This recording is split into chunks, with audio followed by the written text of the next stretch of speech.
Okay, so dear Dharma practitioners, be comfortable yourself and relax your body. Keep your back straight, neck head straight in one line, and your right palm on your left. So gently close your eyes and bring your attention to this bell sound. And while you're focusing to the sound, mentally relax your body, relax your mind, and relax your breathing with your thoughts. So do nothing extra. Just follow the sound, please.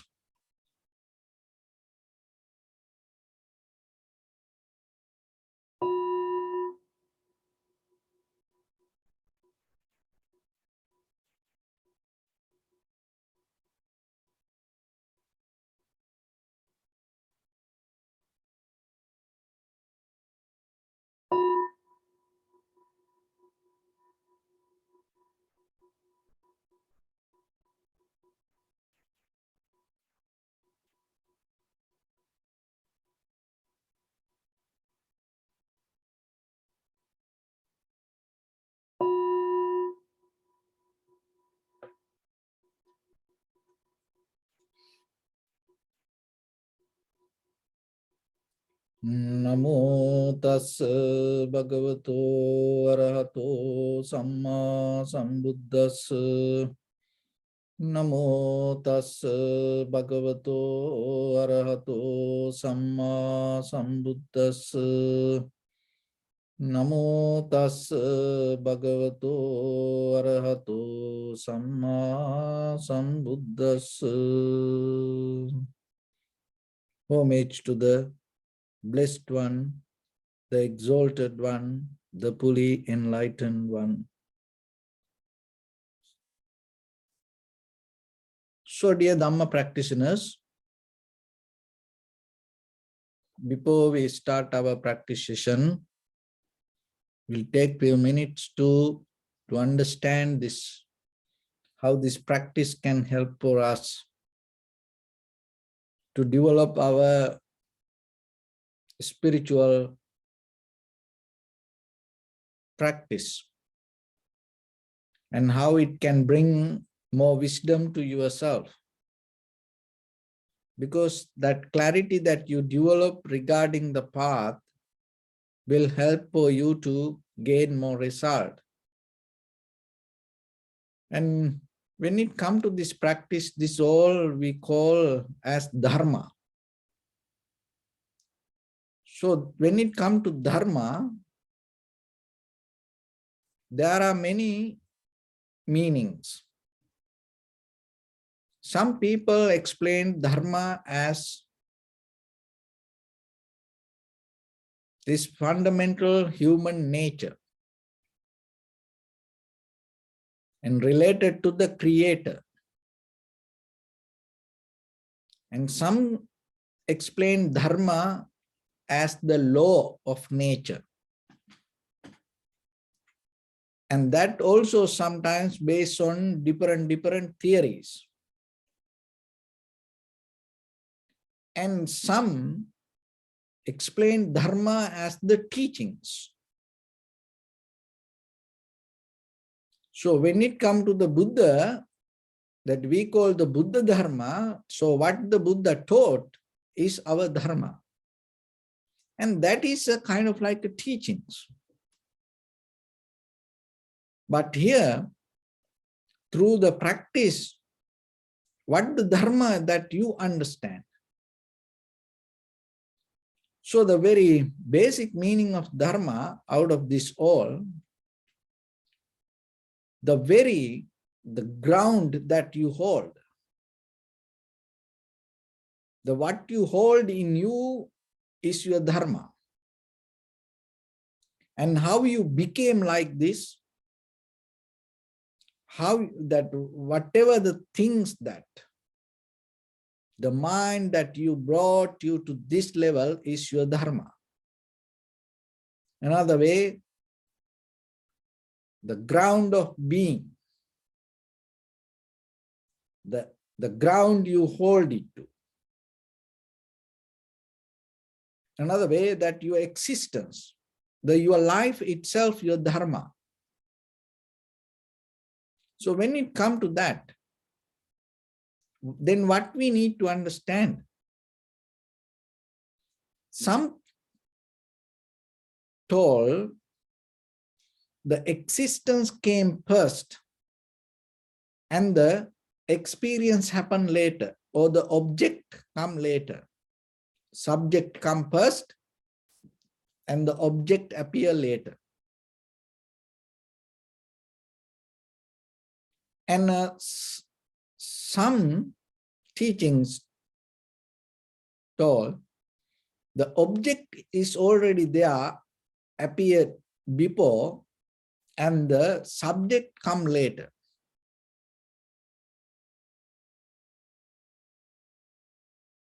So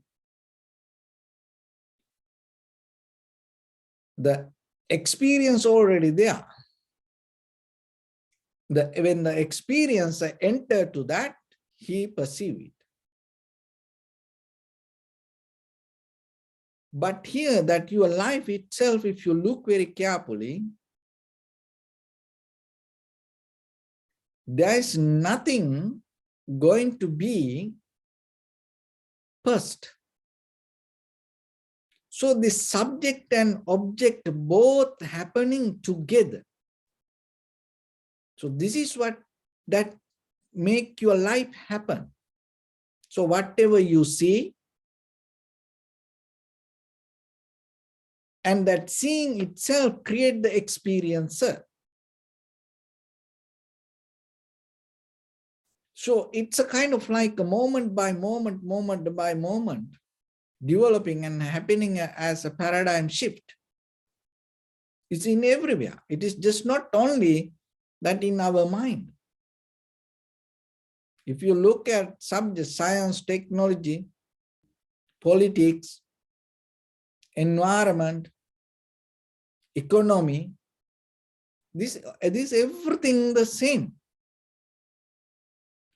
It's moment by moment happens, and you can't separate anything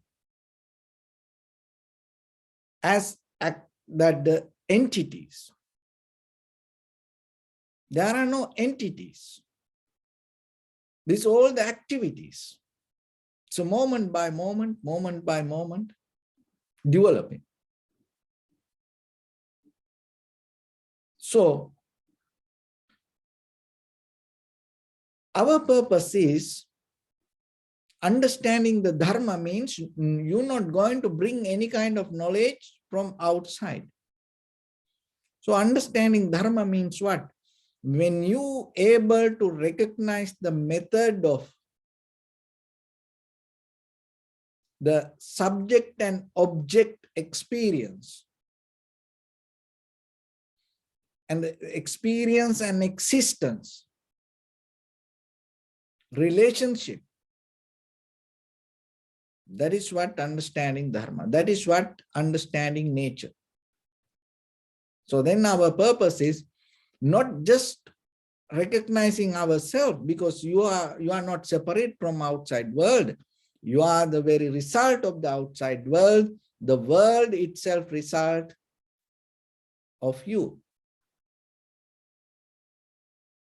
It's both together. So through the meditation,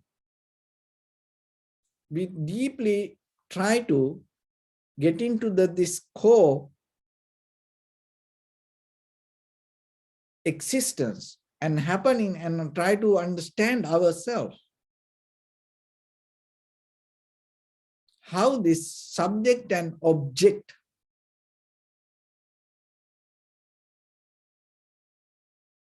relationship develop. So for that, in the beginning, we have to develop awareness. So why we need to develop awareness? Because we have behavior. So that as human beings, we develop our observation. That observation means the basic information we get by seeing, smelling, tasting, hearing. So like that. And we depend on that. And not only that, we have behavior that when we observe, we infer it. So the inference means that something you make, that whatever that you experience, you think it as true. So your observation, you take it as true. And then it gives a kind of like a permanent identity, and kind of like a validation. Oh, there is something like that. So then you create the entity. Oh, this is me. Oh, this is that. So like that, when our observation develop the inference, out of that, it brings the kind of like the permanent idea. So another way that deeply that our perception always develop the conception following our past experience, and out of that, what happened, your emotions get influenced. And then the mind always get into a current to go with something. Because of that nature, we can't understand this subject and object both come together. Because without you, the seeing not going to happen. That whatever the outside object, not going to happen. No, you can't explain when you not experience it. Just imagine in the middle of the jungle, there is a tree. And because of the wind, it's moving here and there. If you don't see it, it is not a tree for you. And even though as a tree, it exists in the middle of the jungle, when it comes to your world, you can't explain it because you didn't experience it. So that your experience itself, whatever come to you, is your existence. And when the mind start to create something out of that with the kind of like the permanent idea, then it go beyond the experience, and that is the imagination. So once you caught up in imagination, other thing is again that it become the mental perception, and out of that mental perception, now it is totally happening inside you, and you develop another conception, and then another emotions, and then another validation, and then you come to a very permanent idea. So, and when it comes to that,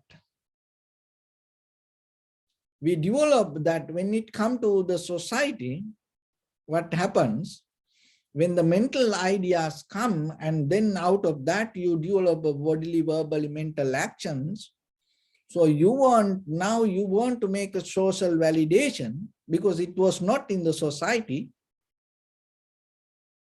And then it calls sublimation.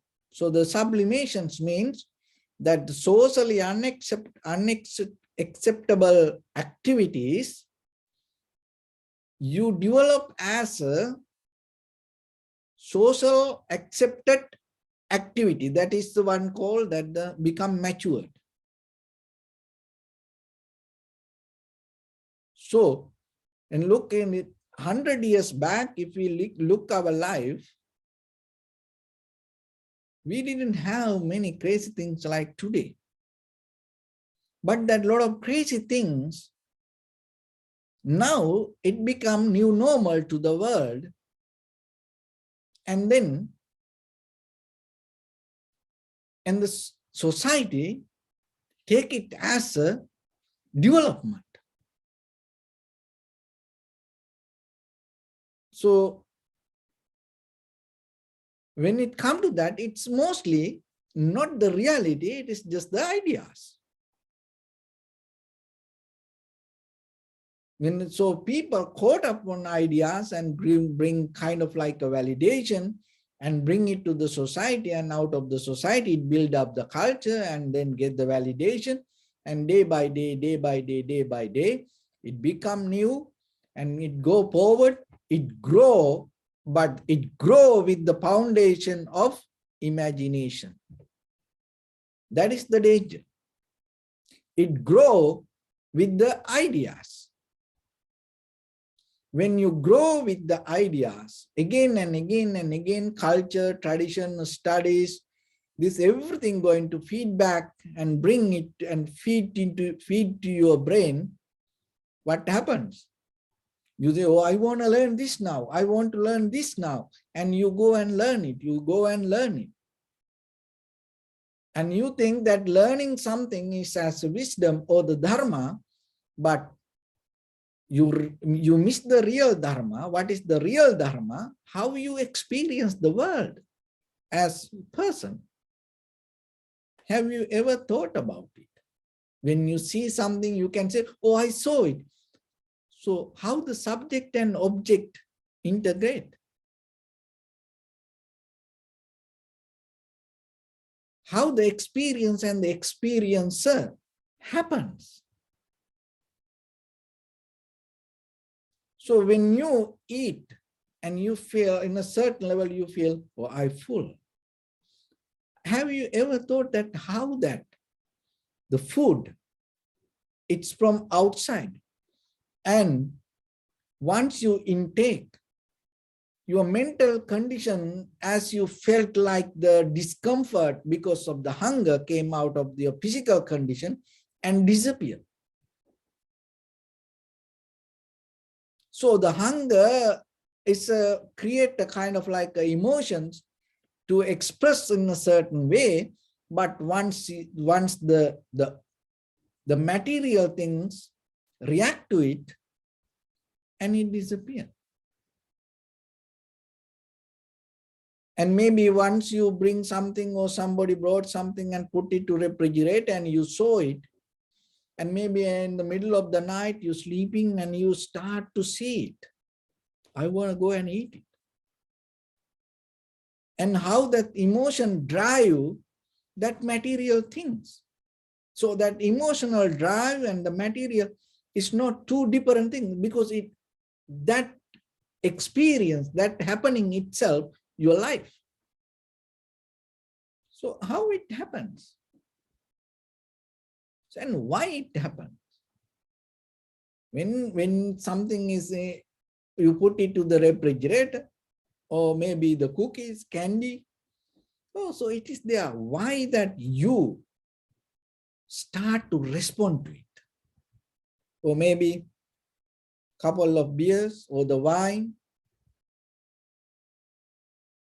soda, how you respond, why you respond. So then can you throw that and separate that whatever the object, oh, this is not belong to us. So if it is not belong to us, how that your emotions, your desires wake up? So that's me. So in case if you never heard that, if you never saw that kind of things, then that kind of emotions, desires not going to wake up like that way. So then what you experience the world today as this world, and at the same time this both happens together right now, right here. Not later one thing, not after one thing, not before one thing. This both happens together. And it happening, arising, and then it changed. It changed to something.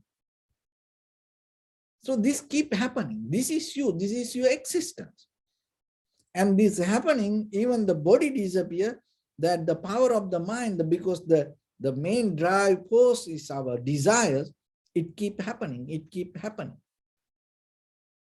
So how we can stop it? So before we stop, we have to understand, to see this.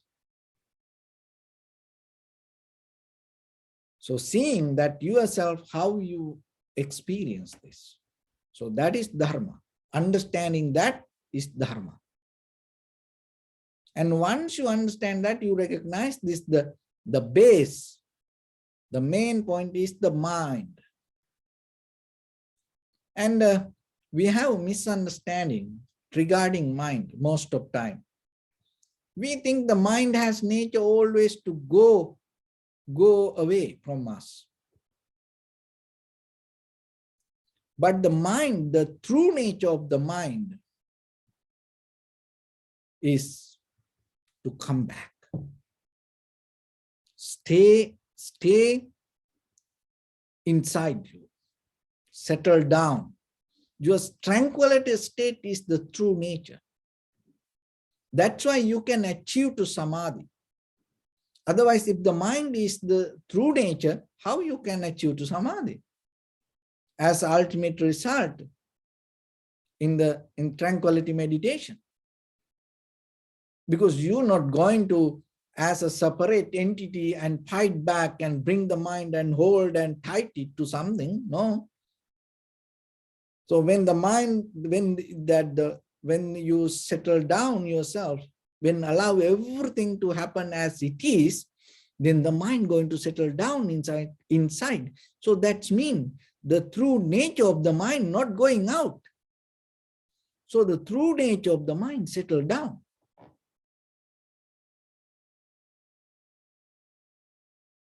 So then that our misunderstanding, misbehavior always drive this mind here and there and not allow mind to be in its place.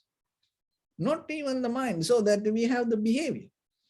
We as ordinary people, we not allow even the things to not stay in the place. So that's why when it comes to the sitting, let your leg to be there like that. Let your body to be that like that way. Why you want to do something? And even that sometimes at home. So we have idea, maintaining.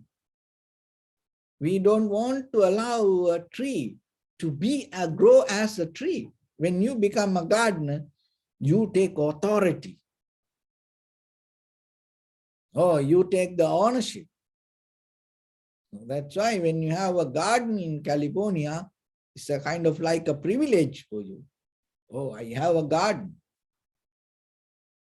So why? Because you have power to maintain. And what you do? You interfere even to the nature. Oh, we are the human. We have to do this. I know how to do this. I know how to do that. But you don't see. You and tree, that the both the same. Just imagine our most important thing is our inhalation and exhalation. And then who purify this inhalation, exhalation? We don't have the strength to do that. This all the nature, environment do it for us. And our food, look that, from where it comes. It's all about, you know, outside. We can't develop any food inside us. We always need to depend from outside. So what does that mean? Because you are part of it. So that's the connection that you have to understand, even in a very, very basic way. And then you can go deeper into mind and see. So it's just not a intellectual understanding. It is, you have to go through experience. There is a method to go through experience. That method we call meditation. To cultivation your awareness, through cultivation your mind, and you go into the deeper observation without inference. So that's mean that the inference come out of the influence by the past experience. So then you observe and let it be there. And you're not going to feed to your observation by thinking. So that is a challenge. Why it is a challenge? Because we used to feed. Whatever we see, we feed through actions. So now you develop a method. So then that method, tranquility state, and then once you develop the tranquility state, that means you allow your mind to be there. Come back to it. Just settle down. That's what you call develop the undisturbed mind. Samadhi. So this is a kind of like another way. It's that you have to develop the method of isolation. Isolation means that you get the mental formations and then you isolate that mental formation, your inhalation, exhalation, and you go with it. That is a power. Because we can't do that in day-to-day life with our eye, ear, nose, tongue, body, mind, that all the perception we gain. And we go with this everything, with the conception and the emotions, and this everything is a kind of like a flux and the mess. You can't separate things. So that's why the meditation practice with the self-discipline, we come to a point to just isolate our experience right now, right here, what the whatever happens. You can take your inhalation, exhalation, or you can take your body, you're observing the posture, or any sensation in your body, like when we go to the 4 foundation. So whatever happening in this very moment, your mind settle down with that, you isolate that mental object from other things. So isolation. And once the mind settled down there, because it happened one by one, this kind of like a go second by second frame, these things. So then it is just not only one-way experience or with the one thing. An inhalation, exhalation, long, short, heavy, soft. So this kind of many things happens. But you have to develop the method to isolate inhalation, exhalation. That's become power. And then you develop it to more. And it is a long inhalation. It is an inhalation. It is a long. You more get into the character. It is an exhalation. It is a long exhalation. And then you develop your awareness more deeper. It is an inhalation. It is long, but it is very soft inhalation. It is an exhalation. It is long, but it is very soft exhalation. So then you observe the beginning, the middle, and the end of the inhalation, exhalation, and you know it is long or short, heavy or soft, and then the warm or cold. Just imagine, you recognize this is an inhalation, this is long or short, this is heavy or soft, warm or cold. With one inhalation. See, the mind, when the mind have power to isolate, you can go more deeper, even with one single inhalation. And with the exhalation, the same. So many details. It is exhalation. This is the beginning, middle, and end of the inhalation. The exhalation, entire continuation. It is through that you recognize it is a long or short, and then you recognize it is heavy or soft. You recognize it is warm or cold. This all that right now happening. It's not any kind of imagination. So that is your true experience. And once you get into that, and there are more, and then the body also calm down when the inhalation happens. You can bring more details into that. Then you can talk, we can talk even for one day. Long inhalation, it is the beginning, the middle, end, and the warm or cold, and it is soft or hard, and how the body react to it, and how the mind come to that, mind calm down, or mind become more busy with that inhalation, exhalation, and how the thought arising. So this all happening in the one inhalation. But when you have power to isolate, you get into that deeper recognition. And then what happens? When you go to the vipassana, you integrate that everything together and experience as one.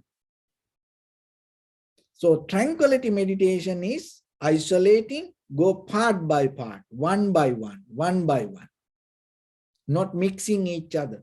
Go one by, recognizing in details one by one.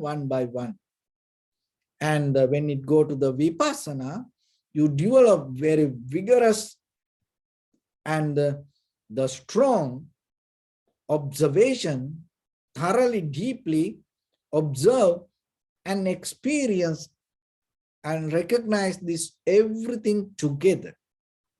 That's mean when the inhalation means in that level, you know that inhalation is not a certain kind of entity. It is a collection of activity. And when you have that understanding what happened, even though you know it is as an inhalation, there is no identity. There is no permanent character for the inhalation, because you know that even though you say inhalation, in the deeper, it has a deeper and deeper activity.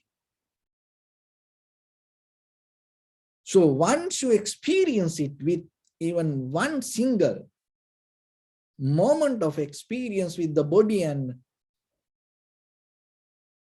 the mind and the world, that means the subject and object, one single moment, if you able to experience that level of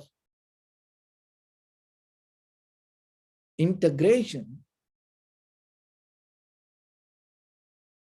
it is irreversible experience. And from that point, anything that come to your mind or whatever you experience, rather than labeling, naming, rather than make it as an entity, you have wisdom to see things happen as a result of many things. So that is the deeper mechanism of cause and effect, causality. So then you know whatever you smell, hear, taste, so anything, your perception and the perceiver, this both happen according to the cause and conditions in that environment.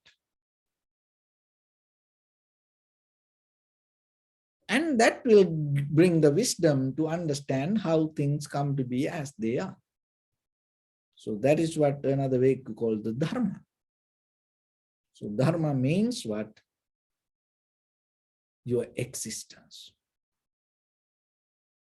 So to understand it, why you need something from outside.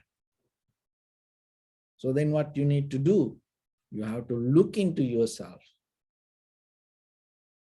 and see, what is this experience mean?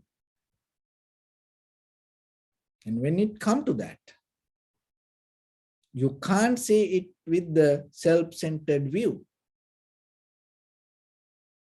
You can't see it with the self-centered mind. So that's why in the beginning we need to practice this little by little, little by little, little by little. So it is possible. So we're not going to do anything. We just allow things to settle down. So then remember yourself, don't try to do things. Just at least try to allow things to settle down. So with that, let's get into practice a little bit. Your right palm on your left and neck it straight in one line.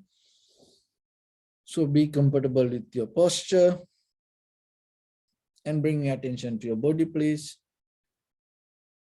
Scan head to toes 3 times yourself and say Sopatveva, or may I be well and happy 3 times.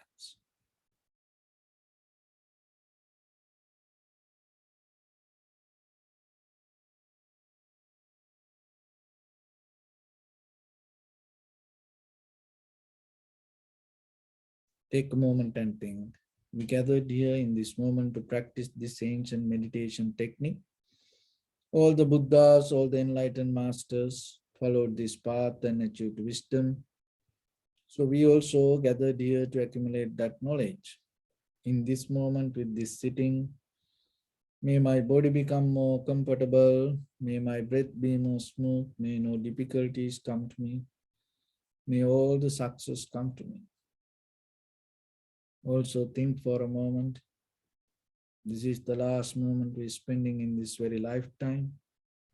And detach your mind from all your past memories and as well as any kind of future thoughts. Just try to remain in the present moment, observing the sensation of your inhalation and exhalation.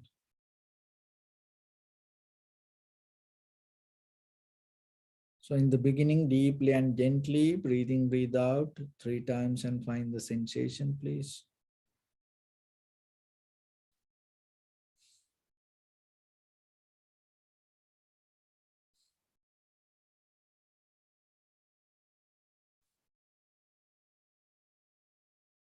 And allow your inhalations, exhalations happen itself.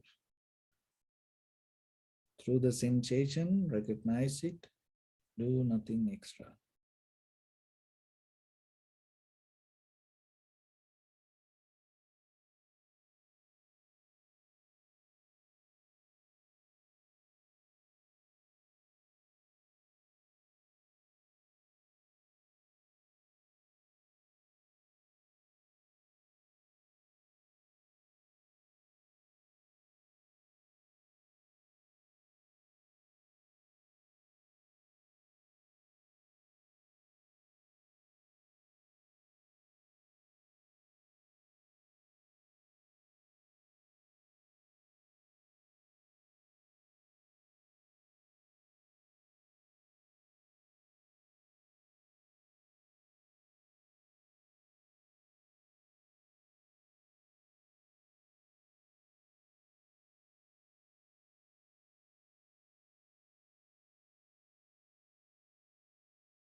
Bring my attention to your body, please. Observe your posture.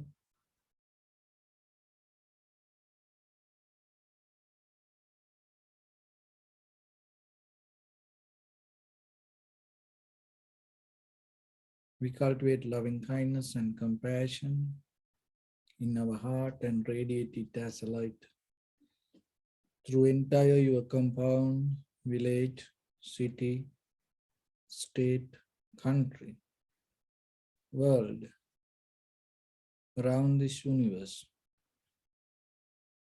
Also as far as you can through galaxies, other planets, stars. Reminding yourself like this. With clear intention, mentally repeat after me. May all living beings in this universe be well and happy.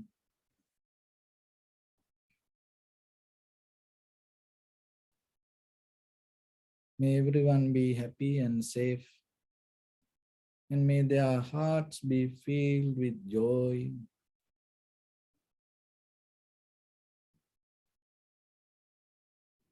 May all living beings live in security and in peace.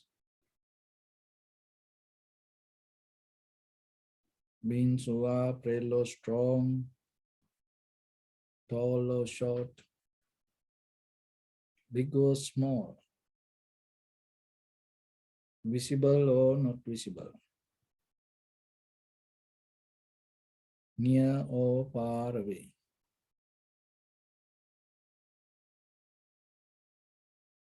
Already born or yet to be born.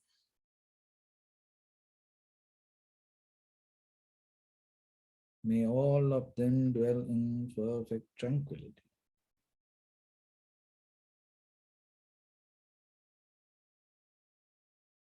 Let no one do harm to anyone.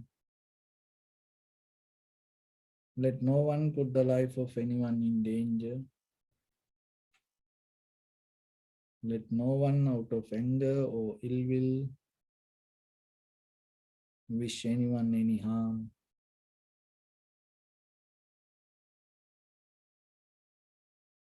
Expand the loving kindness and compassion beginning from your heart forward. Visualize yourself and send it as a light.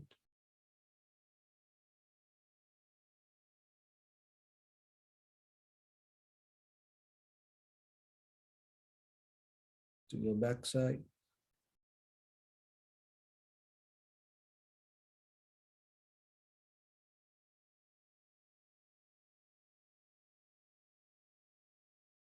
To your left side.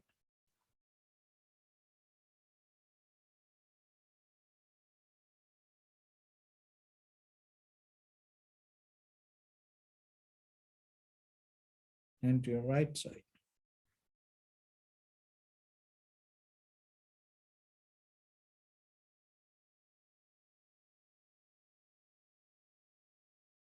Downward.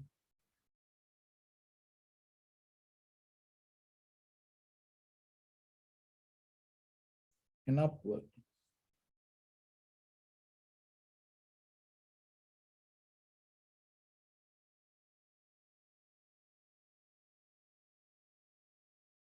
To all six directions at once, like the moon, the sun, spread the light, spread the energy, without any condition, without any limitation, without any resistance or without any judgment. Let your heart to shine with the loving kindness and compassion from the bottom of it with the maximum effort to the highest. Wishing yourself, may all living beings in this universe be well and happy.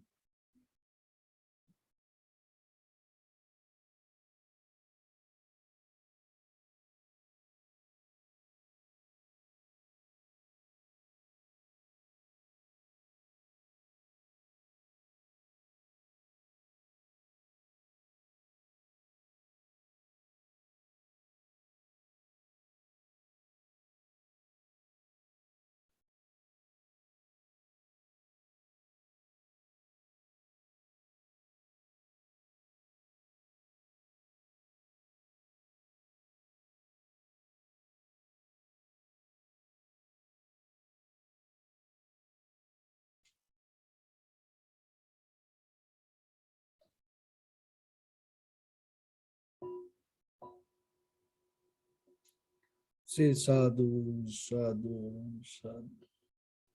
So first of all, we offer this practice to the great qualities of the Buddha, Dhamma and the Sangha. And also by the power of this meritorious deed, may all of us attain to the supreme bliss of Nibbana. May all your guardian angels and deities will receive these merits and increase their longevity and protect all of you from any kind of planetary influences or any ill effects.